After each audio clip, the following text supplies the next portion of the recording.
All right, welcome back. So, yes, we'll be discussing that and then the current situation in the country. So we'll go to our guest in Abuja. We'll start, let's introduce them. We've got Sani Umar, is the former spokesperson for the PDP Presidential Campaign Council. And then you got Mr. Ben Woye, he's a former chairman of APC, Enugu State, and former secretary, APC Chairman Forum. And then we also have Honorable Jeff Ojinka, who is a former member of the House of Reps and the Labour Party candidate for Olu-Osu-Oru East Federal Constituency in Imo State. Gentlemen, good morning, and thank you for joining us today. Well, good morning, Chamberlain. Yeah, good morning, Chamberlain. Yeah, we know you all would have heard several times how the electorate blame you politicians for putting us where we are today in the country. I didn't call anybody's name, just said you politicians. But you also have your individual challenges within your party. So let's start from there first to get your impression of that before we move on to some other matters.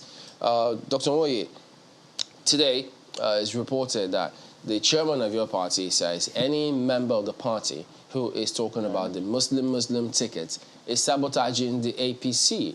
And many thought, wait a minute, doesn't that fly in the face of reason? Why would your party members not discuss this kind of matter? Because it's something that's right there in front of them. Are they supposed to play the ostrich on this matter? What does it exactly mean by that? I think we have gone beyond that. We have really gone beyond the issue of Muslim ticket. The Nigerian people are ready to hear what the ticket of Asuwaju Ahmed Tinubu and Kashim Shettima would do. We are waiting for the campaign to start. The policy are being put together. The campaign team is being organized. We're waiting for them to hear what we do come 2023. So if a party member, a party chieftain, leaves the issue and they are dwelling, and we have people going on a political tour entertainment and making unguarded statements. In 2011, under the ACN, Nuhu Ribadu, he's the candidate he appointed, was a Muslim, and Nuhu Ribadu was a Muslim. No noise was made about it. But because we have this formidable candidate, because it is clear that APC will win with this candidate, with Shettima, with Senator Shettima on the ballot with Tinubu. So they don't have anything to say. Those who don't want it, some of them are those who had taught some of the party members who are engaged in this entertainment political tour, moving from one corner to the other, making statements. Thought they would be appointed, or rather nominated, to serve as a vice presidential candidate. And when they didn't, then they become aggressive towards the party. And this is what the national chairman is saying is that a party man has to be a party man. The issue confronting Nigeria today is not an issue of religious or faith. It is not a religious issue. It is not a Muslim issue or a Christian issue. The same people talking about this, making noise within the party, going from place to place, issuing statements, having a fun fair, undermining the party process. The same people supported Tinubu to emerge. And Tinubu is a Muslim. They are Christians. And supported Tinubu to emerge as our presidential candidate. And after Tinubu has emerged, perhaps they thought that they would be nominated. And when that didn't happen, they become angry and they become furious against the party and against the candidate. And some of them have a personal grudge, a personal grudge to sort out politically. And so they move around. But as a political party, as a member of a political party, you must support the party. It is an anti-party. Well, Dr. Woye, go against a candidate, to go against the wishes of the party. We have 16 other political parties that they could go to if they want to. Let me just quickly, I mean, you've said that your party has moved on from that, and it's about the issues now that your candidates will bring on board your party at large. And you've spoken quite highly of your candidate, which is expected. But for Nigerians, I mean, they don't know your candidates as you, at least, will know your candidate, or your party will know your candidate. And there's been growing clamor, at least for your candidates, to have a sit-down with the press. Have a conversation. Let Nigerians understand his person better beyond the statements we see from time to time and all of that. Why has that been very, very difficult? I think the press want to jump the gun. What our candidates are doing is that they are obeying the INEC guideline. That's a time for everything. It is not time for campaigning. It is not time to talk about policy. You want to, these are not people. Shetima is not an unknown quantity in Nigeria. He was a former governor and still a serving former governor of Borno State, a serving senator. So he's not someone that is strange. It is not someone that is unknown. So whatever you need to know about Shetima, you already know that. Now, if you're pulling him out to come and talk about policy. No, this is about the presidential candidate. So what will happen is, Dr. Owoye, once... I was specific about your candidates, the presidential candidate, not his running mate. Okay. It's the same thing. The same thing applies. You want to sit down with our presidential candidate to start discussing policy, what he would do. It is not time yet. You have enough time with him. We have a time and a moment when the INEC say the campaign can start, the campaign can go on. He will sit down with you. Suwaju Bola Ahmed Tinubu is a worldwide name, okay? Well, so he's a former governor of Lagos State, a former senator, and of course, a true Nigerian, a true Democrat. All right, Dr. So Owoye, when the time of campaign comes up, he will sit down with you. So well, if you are sitting down with us and talking, you're not campaigning, you're not raising campaign issues, you're discussing the state of the nation, what your party chairman has spoken. So that is not campaigning. So I don't think he was asking for campaigning before the time. So they're two different things. So let me get on to Mr. Umar, who is in the PDP. Your party's specific challenges got to do with, or the current scenario right now, it's about reconciliation. I mean, Atiku meeting up with Wike and many looking to see how all of this will progress. So at the moment, isn't this hanging as what? A sort of Damocles? If it goes right, it favors your party. If it doesn't, if they don't iron out their issues, it could be an impediment, can't it? No, I think the party is up and doing, and the Board of Trustees has even gone deeper into the matter, and they are trying to resolve the matter amicably. The candidate, Alhaji Atiku Abubakar, is also making moves, for proper, and long-lasting reconciliation. And I think the outcome, from all indications, will be very favorable, because he met Wike yesterday, and they had, a heart-to-heart talk in the residence of Professor Jerry Gana.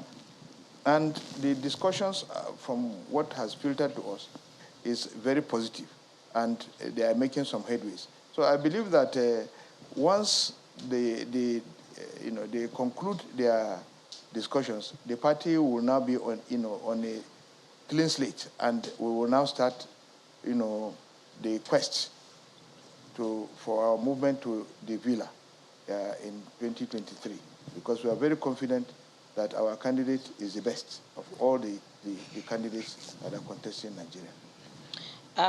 Mr. Omar, what about the conditions given earlier by the governor of Rivers State for reconciliation, some of which include demanding that the chairman must go and one term for the presidential candidate should he win? Has the party moved on from that? What are the decisions that the party has taken or on that? Well, you see, in negotiations, it's a give and take. There are certain things that are practicable and possible, and there are those things that are not possible. For instance, of the 3 demands made by the Wike group, I think 2 are realistic and very realizable at the moment. But the resignation of the national chairman is not very realistic at this moment, because at the time we are facing the electorate, and we are just coming out from the removal of another chairman of the party, and the matter is still in court.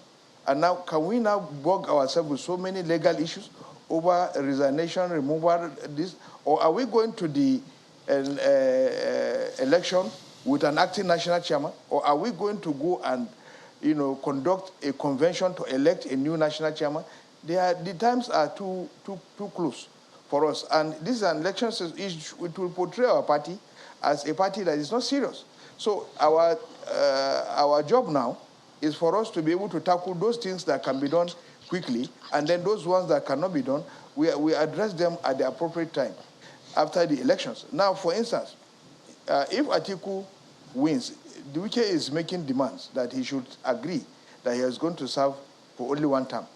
And I think Atiku has addressed that, even in his declaration speech.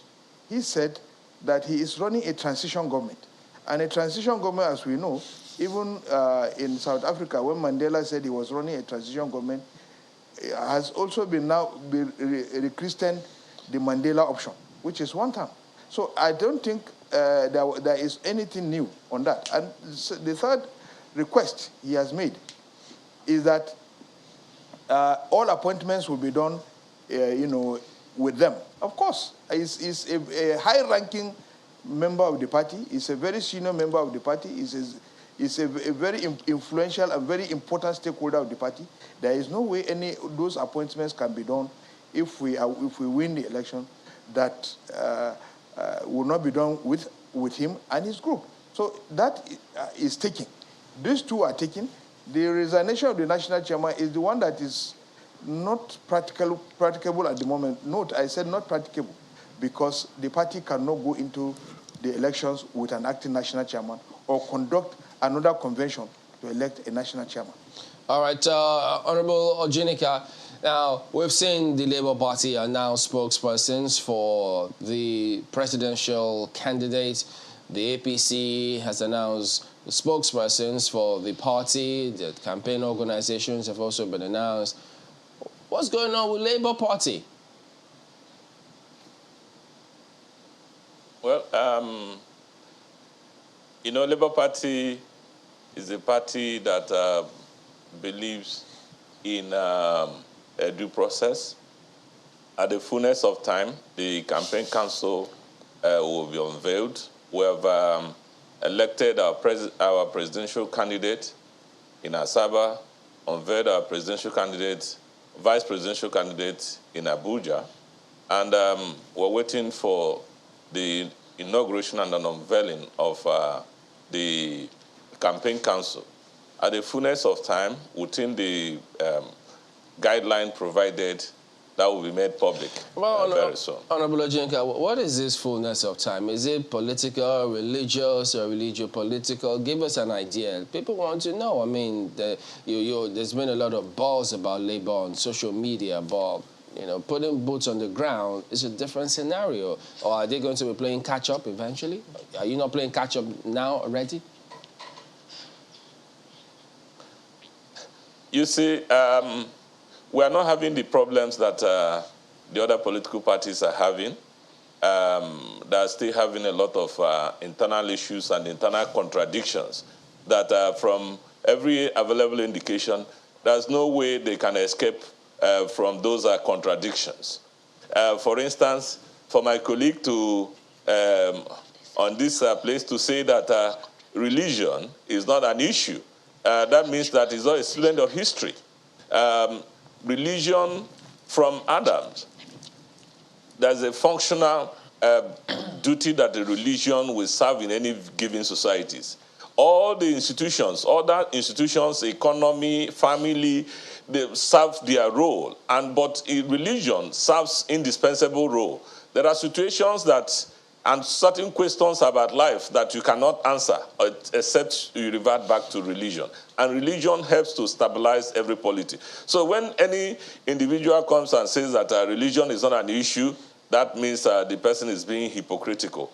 And then we also the concept today about Mandela option, transition government, and all whatnot, something that you know that somebody tomorrow will say is a political statement, that is something that is not justiciable, something you cannot hold on. These are internal contradictions that can never be resolved. And they'll keep resolving it. By the time you solve one problem, you create 10 more problems. And at the end of it, they will never come out of it. On our own case, our candidate is ready, mobile, the most effective in terms of addressing the problems we have in the country today. Our major problem in the country today is the economy. We have a very ailing economy. We cannot even service our debts. We cannot, in every aspect of our life, our security, so much endangered.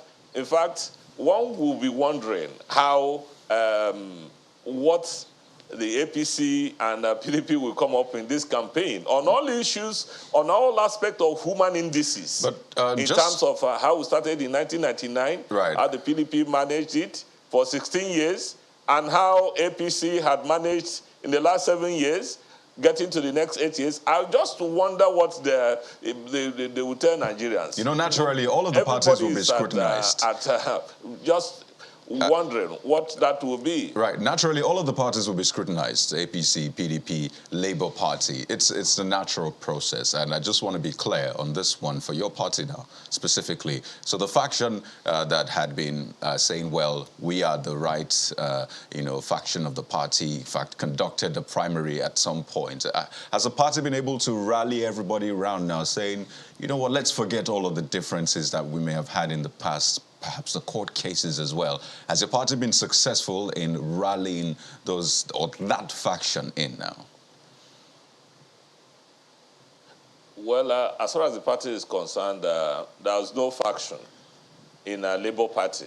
The owners of the party, the NLC, the TUC, the people that registered the party, the donors, they have come out to say this is the party. There is no, for you to really claim that you have a faction.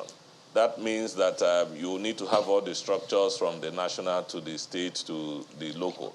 But in this case, it's not just, it's just an individual disagreement.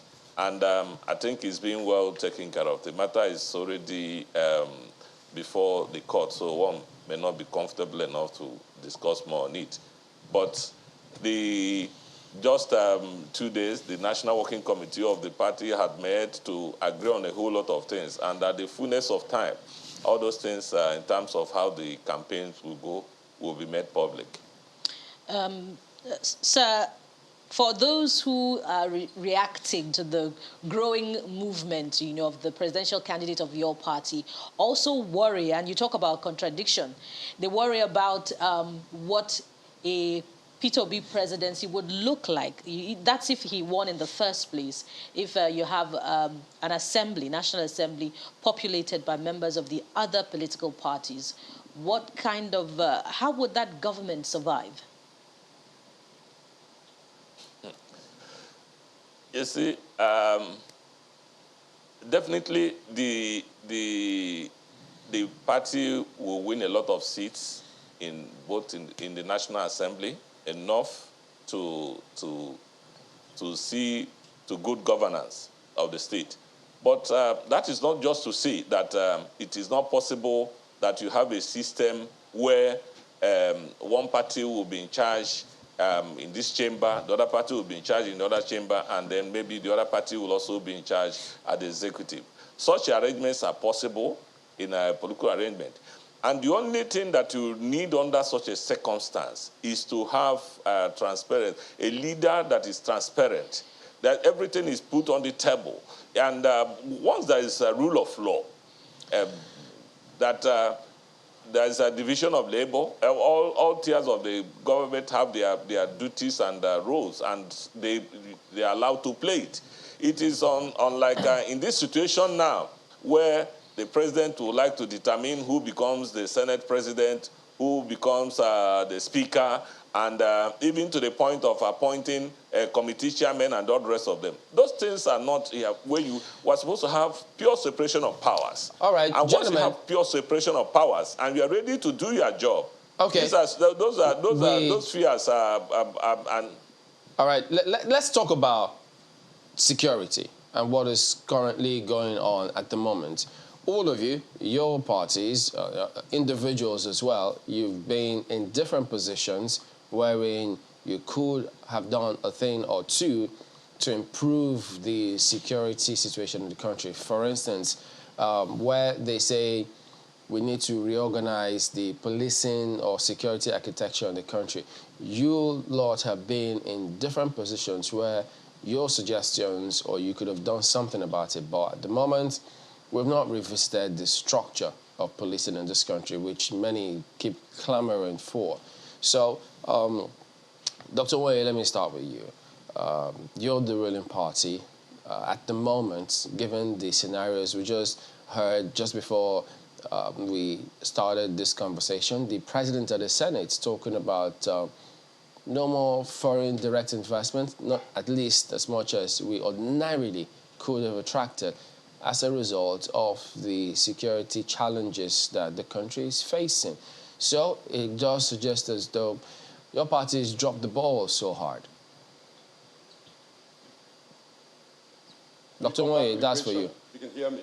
Yes, we can hear you. Go ahead. Can hear you. Can you hear me? Did you hear the question? So what I'm saying... No, just come back with the question. Well, at the moment, given the scenario with security in the country, the President of the Senate said as much that the country is not attractive for foreign direct investment as a result of the insecurity going on in the country. So, suggesting that your party has dropped the ball so hard. Why is this the case? Why can't the party seem to fix this? You know, we seem to politicize everything in this country. Security is everybody's business. Nigeria is not the only country going through this hard time. We are criminally minded people, terrorists, those who want to do harm to other human beings, attack. No government all over the world had been able to stop harm from being done by irresponsible, aggressive, animalistic human beings. It is an ongoing process. Even in the United States, no matter the intelligence they have, no matter the amount of ammunition or the money they budgeted, from time to time, someone goes wacko, goes into a public square or a school premises and shoot up innocent people. Kidnappings do occur there too. You go to Israel, they've been dealing with terrorism for years, scores of years. It hasn't ended. So what you have in Nigeria is something that is ongoing, that all of us, everyone, needs to put hand in it. We shouldn't talk about winning election on the blood of innocent citizens or campaigning on the basis of people who have been kidnapped, or talk about villages that have been ravaged by criminals. We as Nigerians need to start talking about security as everybody's business, and not to use it to score political points, and not to use it to differentiate that this party can do this or that party can do that. It is not a one-party thing. Yes, APC is in charge, but even the senators who walked out and who threatened the impeachment, they have oversight function. They see things we don't see. I don't have the classified information that, let's say, the chairman of the committee that deals with the defense of this country has. The men and women who are on the front line, and they die every day for the survival of this nation, when we politicize their life, when we come here and we leave the issue and we talk about this. Dr. Oye, you know, there are several... undermining them. Dr. Oye, there's several responses to almost every point that you make just now, but when you say politicizing security, in the first instance, I referenced the President of the Senate who was a member of your party. He was addressing the service chiefs, and he made a statement of fact that Nigeria is no longer attracting as much foreign direct investment as we would have because of insecurity. How is that politicizing it? No, he has a responsibility to call on the security chief and to ask them to do something. What is politicizing it is for any of the political parties, either the Labour Party or the PDP, to come out, the candidates to come out and say they will do better because they are well positioned. I saw the interview of the Labour Party candidate, presidential candidate, where he said he will not say what he will do, but he has traveled around and he has an answer to it. And wait until when he gets elected, then he will tell the Nigerian people what he will do. If he knows what he will do to secure this country now, it is everybody's business. He shouldn't wait till 2023 when he was elected as the president before he will now save people's life. He's traveled around the world, yes. He said he has all it takes, yes. Why don't you give out what it takes to stop it? So if we sit back and they said, and then the senators were elected to represent their constituency. All right, we'll get. And they say, we are giving Mr. President 3 weeks. We'll get response to stop all this, or he's out. You've mentioned those two political parties, so we'll get their response. But remember, I did ask you, why is it that your party has not been able to address this? That's the question, but you've not directly responded to it. But you talk about politicizing this matter. But we'll get the response, not forgetting what your party did before you came into power, concerning this security as well. But we'll talk about that in just a moment. Don't go away.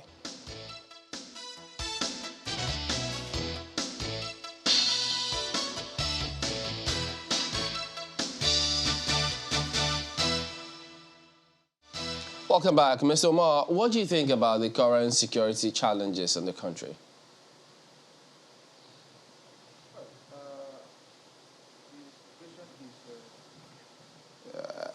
I like the words to actually describe it, but it is not palatable at all. The situation is such that nobody is safe anywhere. I am from Kaduna State, and I normally travel on the road. I have to time my journey from Kaduna to Abuja. Otherwise, I might be, attacked by terrorists or bandits on the road. So it is, it's irredeemable that everywhere you go, it's just like MTN. Everywhere you go, it's insecurity. There is no hiding place. When the Senate president said, foreign direct investment is difficult to come by, he was just merely echoing, the true position of things in the country. Just recently, the governor of Kaduna State, El-Rufai, has even given further details on the level of the insecurity in Kaduna State. He had an interview with some journalists, and in there he mentioned some of the projects that are ongoing in Kagarko local government, which is stalled due to insecurity, and some other projects. In fact, the only project he said that is going on now by foreign investors is in Kubau local government, because that area is a little bit safe. But in all other areas, investors are not even willing to come into Kaduna State to invest their hand-earned money. So it leads to losses in jobs. It leads to so many social vices, and as such, government, I believe, is incapable of addressing this issue. We are not trying to politicize insecurity. After all, when Boko Haram started, the APC government, before they came into power, had already started politicizing it and saying Jonathan is incapable of solving the insecurity situation and so forth and so on. Now that it is their turn, it is not a sweet story to tell that insecurity is rampant. It is everywhere. It is not even domiciled in either 2 or 3 states. It is everywhere now. And don't forget that the terrorists even change tactics. They are now combining with bandits. We have herdsmen, which we didn't have before. Militants have been tamed by the PDP. So the general insecurity now is such that, there are economic crises, there are, job losses, there are so many issues that are causing this very dangerous cankerworm. And I think the Senate president is correct. And of course, members of the National Assembly have risen to the occasion to say, okay, it is now time. You either address this thing or you give way for somebody who can address this matter. And I believe that from what Senator Bulkachua has said on another platform, media platform, he said very small, negligible number of senators were against the impeachment process on President Muhammad Buhari over this insecurity saga. So I'm very confident that the senators will do their job, and restore Nigeria to order, because the level of insecurity is such that people even prefer to see armed robbers than for them to be kidnapped. All right. Let me take this to our third guest, Honorable Jeff Ojinika. And this is for you. I've seen statements in recent times being said that, you know what, the next president of Nigeria would have a lot to contend with. In fact, some have said they pity the next president of Nigeria. And clearly it's a lot of work for whoever will be the next president of this country in terms of security, securing the territorial integrity of our nation, securing the states, the local governments, the communities, the villages, and all of that. I wonder how your party is taking all of that on board. From what we have seen, the promises made by previous parties, previous candidates to solve insecurity, the results we have seen, and then what your party is hoping to contend with. Well, the whole problems we have in the country are just signs of failure of leadership. They are all classical signs. They are just, if it is a medical situation, so they are just clear symptoms. But that's an underlying problem, and that underlying problem is as propounded by Karl Marx, in his dialectical materialism. The economy, once the economy is very poor, every other thing can never be in place. The economy is a substructure that controls other superstructures. It's the economy that determines the type of security, the type of religion, the type of... it's basically the economy that determines all those. And that is why at this moment in time, our problem... he did say that our presidential candidate mentioned that he wasn't going to say anything until... it was not true. There have been a forum where he had opportunities to say that they've done a careful study between poverty level and the level of insecurity. And they see a correlation. And that there's only one way of pulling people out of crime is through, the more you pull people out of poverty, the more you pull people out of crime. So our Labour Party has done careful studies in terms of all this correlation. And I sincerely believe that with a presidential candidate who knows everything about the economy, who knows how to address issues of economy, that once the economic problem of this country is addressed, every other thing will fall in line. The issue of this insecurity, once you have a president today who is ready to reduce cost of governance, who will be in position, the kind of life that our present day leaders live does not in any way spare confidence in terms of anybody having any moral justification to tell any of these bandits or anything not to do a situation where governors will be wearing wristwatches. All the governors in this country today fly jets here and there. The life that our public officers live, including those of them in the National Assembly, does not in any way reflect our state of economy. It does not in any way reflect that this is a country where the average person cannot feed on a daily basis. It does not in any way reflect our day-to-day life.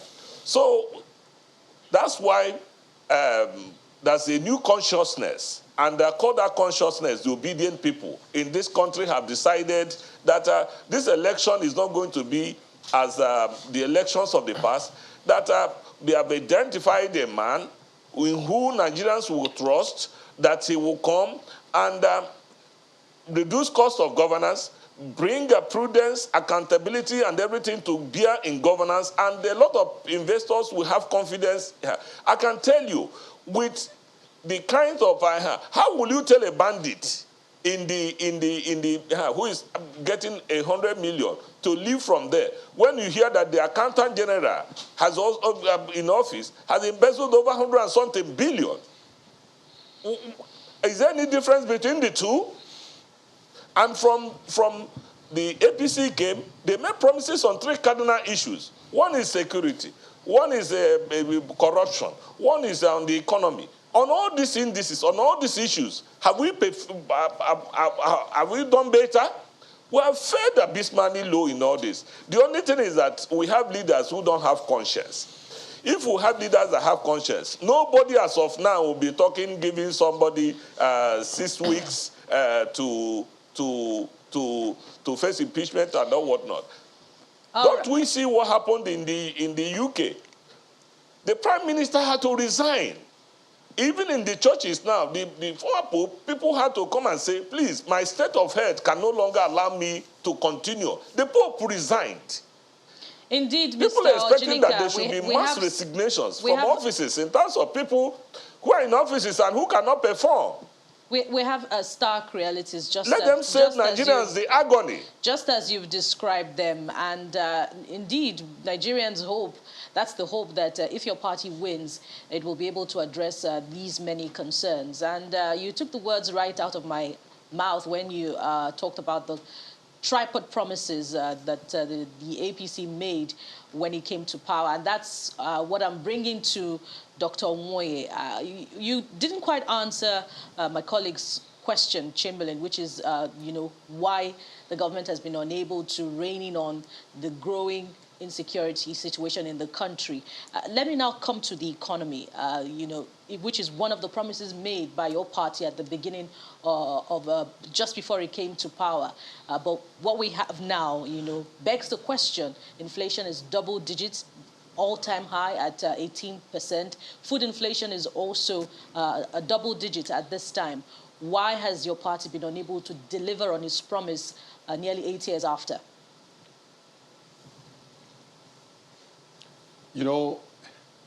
I did answer the question from Chamberlain.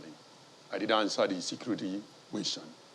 I told him that security is everybody's business. That's my answer, and I stand by it. And I can tell you what. You talk about the economy. You are removing what this government had to confront.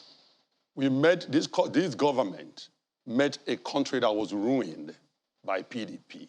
16 years of PDP destroyed this country. And they started working it upward, struggling, made sure that we had more reserves, had things done proper, had a lot of infrastructural development, had a social investment program. These things we are not done before. For the first time, put together numbers that show how many youths that were unemployed, and they were able to put all those things together. You had an economy that was moving forward until you had the COVID-19. You had the COVID-19, where the entire world economy was shut down, and nobody wants to look at it. The world economy is in recession. Nigeria became one of the first countries to recover and pull itself out from the recession. People talk about the falling dollar and all that. Every currency is falling, not just dollar. Not just naira against the dollar, except the Russian ruble. You see the war going on right now, the Ukraine-Russian war. You see what is happening with the grain. So when you put all those things together, Nigeria, under President Muhammadu Buhari, under the leadership of the APC, is still top. We are still maintaining #1 economy in the continental Africa. We're still top, okay? We are still ranked number 37 in the world. So when you put all these things together, we are still progressing. We have more infrastructure development than at any other time, modern time. Okay. So, but when you pick and choose what to look at, and you forgot what we confront. Last time I was here, I saw a PDP former spokesperson now talked about comparing COVID-19 with Ebola. This is a pandemic that never happened before.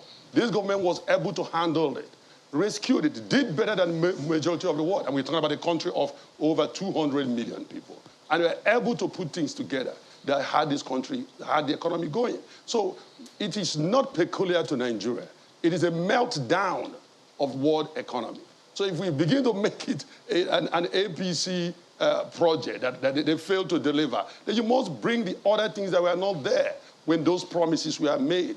And you must look back and see the progress that were being put together, have been made before COVID-19. This is not Ebola that they compared with. This is COVID-19 that shut down the world economy. All right, Dr. With the Russian war, that has ceased movement of goods. So it appears as though with all of this, you're just asking Nigerians to just accept what they're currently going through now, live with it, and move on with it. Is that what you're saying? No, they should be patient. Patient. They should be patient. How many years? They should be patient and how look long at, more? because, you know, 7 you have years to down the line? progress. You have less than a year to go. We should still be patient until the tenure is over? They should be patient and look at where we're going. Where are you going? And look at what is going on in the world. So it is not just Nigeria. Even Ghana economy, even the Ghanaian economy is down. Look at all the other neighboring nations. We are better off. Okay, we are better off. So it is not a Nigerian problem. It is a universal we have problem. other members there with you, so let me just get, because you accused the PDP of some of these challenges while you had a representative there. So, Mr. Mark, he says your party largely responsible for where we are today. Well, let me start by debunking that Karl Marx preponderance by my colleague here, who said, something about Karl Marx. This is the same Karl Marx that talked about religion being the opium of the masses. Now, there is no correlation whatsoever between the insecurity in Nigeria to the economy. And I make this bold statement saying that when Boko Haram started as a religious organization, and they were after converting people by every means necessary. They were not collecting ransoms. They were even on a suicide mission. For the first time, some elements go all out, to commit suicide for the purpose of religion, believing in what they were doing. So there was no financial issues involved at that point in time. However, maybe subsequently, the financial angle came into being. Talking about the militants, even the militancy in the South at that time was not because the militants were out to make money. It was because of the environmental degradation that was affecting their communities, and they felt there was the need for them to take certain actions. So even the kidnap that was started at that time, it was not a kidnap for ransom. It was a kidnap for their communities to be developed. And it later spiraled into kidnap for ransom. So I do not believe that, I believe that the Labour Party is deficient in understanding the fact that there is a difference between a vision and a strategy.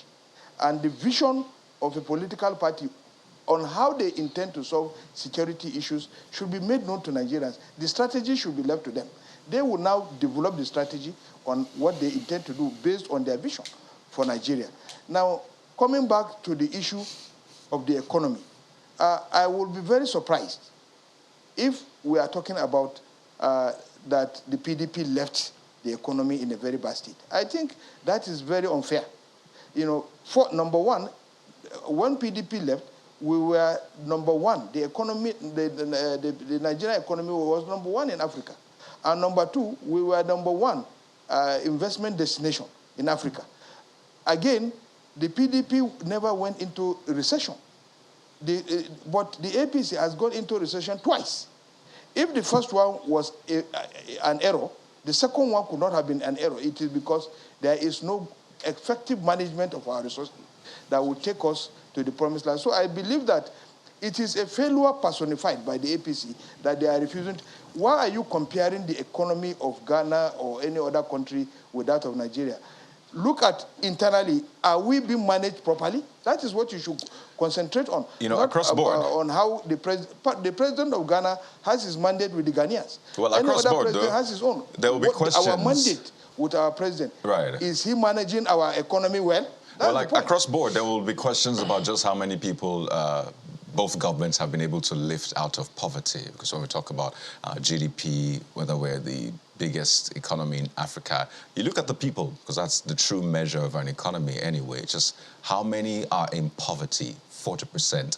And counting even more, according to other statistics. But let me go to the Labour Party member, because you talked about security strategy versus security vision, what the party has as a vision for Nigeria's security. And usually the question, Honourable Ojinika, for your party would be, in terms of tackling insecurity, just what kind of I don't know, do I say institutional memory or pedigree you've had to face? I mean, the current president has been in the army, risen to the very top. The previous government, I mean, started off with someone in the army, of course, and then it trickled all the way down. So in terms of security, really, what is the vision? Let me just rephrase Mr. Mar's question. What's the vision? Yes, before I answer that question, I would like to respond to my colleague here. Well, we don't quite have time, Honourable Ojinika, but you could go on. A very shallow interpretation of when I talked about the economy. The economy has a structure, the economic structure of the country. How is the economy of the country structured? Were those agitators in the Niger Delta, were they allowed, what they were clamoring for was for a restructuring of the economy, a situation where what comes out from their land, that they should have access to it, and that we have a structure in this country today where those people who were agitated, maybe from the northern part of the country, who say that the Boko Haram, that the education is a haram, and all the rest of them. Were these people allowed to, were they given proper education? Do they have access to the resources that were available in their place? These were issues. During the days of Ahmadu Bello, was it possible to have people who could have come out to say that? The answer definitely should have been no. It is as a result of not having a good political structure, economic structure in place, that we're having all the cycles of problems. But it is a topic and a debate for another day. So his literary interpretation of when I say that the economy, it being the substructure that controls other aspects. All right, Honourable Ojinika, I'm afraid really in terms the conversation will continue how do people day. assess the listen. All right, well, we're out of time. In terms of the question...